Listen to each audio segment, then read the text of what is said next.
Om Bhurvuvah Swaha Tassaviturnam Bhargo Devasya Dhimari So, And what kind of karma, I mean, what kind of karma do jailers ensue? I mean, what is, it's like our whole world is based on, part of our whole world is based on hurting or denying other people their rights. well, but see, the people have to take their inalienable rights. And if you want your government, now that's interesting. You want your government to take care of the poor. You want your government to feed the hungry. You want your government to create infrastructures. You want your government to provide municipalities to provide you with services. Everything that could be your own creation, you lean on someone else to do for you. And then when they control it, you say, stop right there. You're not going to be the boss of me. And yet they control your electricity, they control your water, they control where your sewage goes, they control your taxation of the owning of the document of your papers, of your house. You give all this away, and then you say, but now you don't have any, you can't have control. And maybe we need to find out how to get it all back. Well, that's easy. If you get to the only that's ever really worked anyway. One listener said, iON just said fear can create the experience of the same fears. And as Joe put it, lo, that which I feared has come upon me. Precisely. And the other reader said, I'm just loving this. We're laughing and laughing. There's a wonderful experience listening to you. And every time you have an activation in your physical beingness that resonates with the non-physical part of you, those are the ones you most typically find naked dancing on their roofs. Well, that is extraordinary because my 3 little doggies have been dancing and laughing for 3 days now. They must have known that you were coming on the radio. The beasts of your planet are fabulous because until they pick up your disconnection, they are at the top of their game. That's right. They don't fear reprisal. Oh, they don't. I know they don't. They don't. And that's a perfect example. And that's a good way to answer the question that you had just posed so brilliantly, to put into the context of how do you take your power back. Okay. Everything that you do in your physicalness is for the thought, the feeling place, that you will feel better doing of it. That's why you eat. That's why you drink. That's why you shoot something, smoke something, do something. See, it's the thought that you'll feel better in the doing of it or the having of it. You see?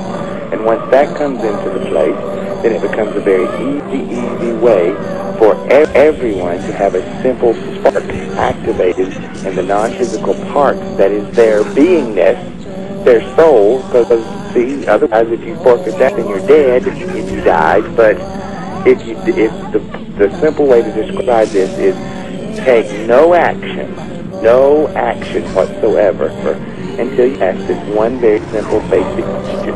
And that question is what is the fastest path to my joy? Okay? And once you answer that, then take that action. We're talking down to even deciding whether or not to brush your teeth. If it's not the fastest path of your joy, then it will not be fruitful in your experience. Because we must tell you most of the fallout anyway, your teeth, that is.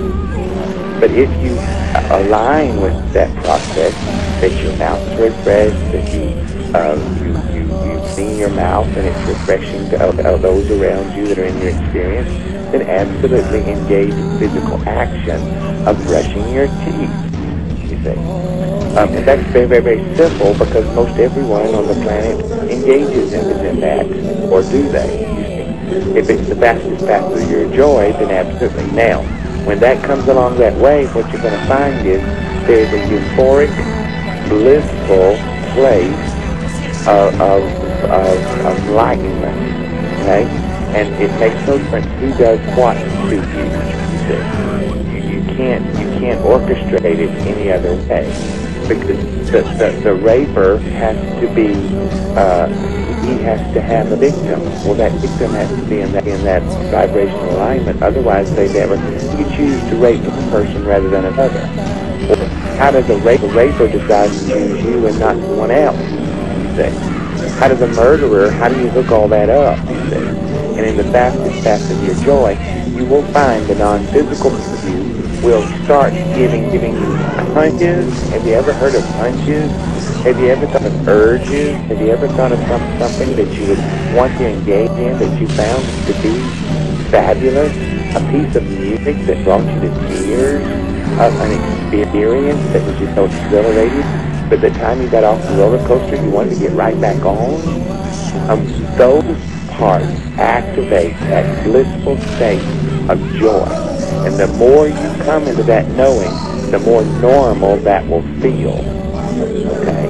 Now, yes, oppression can drive you to a wanting of it, but some people who've never had a shower would necessarily enjoy a hot shower. See? It would be too foreign to them. But once you come into the place that you can be, do, or have anything that you want, then you come into the place that it becomes a knowing. What is it fun saying is, I think I know. I think I know. No, if you put commas in it, it's I think, I know.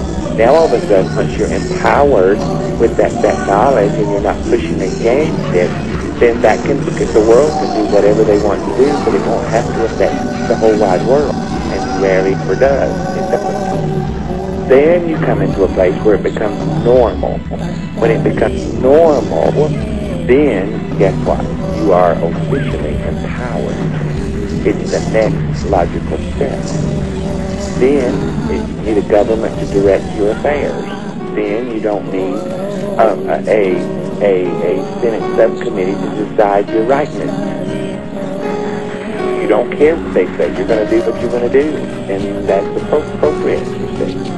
But some would push against anything to the place where, even with firearms, well, in the U.S. you have the right to bear arms. Well, then they made that illegal, or made it so you had to jump through so many hoops that was oppressive. So now only what you call bad guys have the guns, you see. We don't know them as that, but those are the ones that pushed against that system of saying, I don't care what you say, I'm going to have a firearm. And good. If you don't like that, put me in jail. Well, okay, put everyone in jail. Well, okay, you're out of jail. So now what are you going to do? You see? And when you take that power back, then you come into a full-blown creation.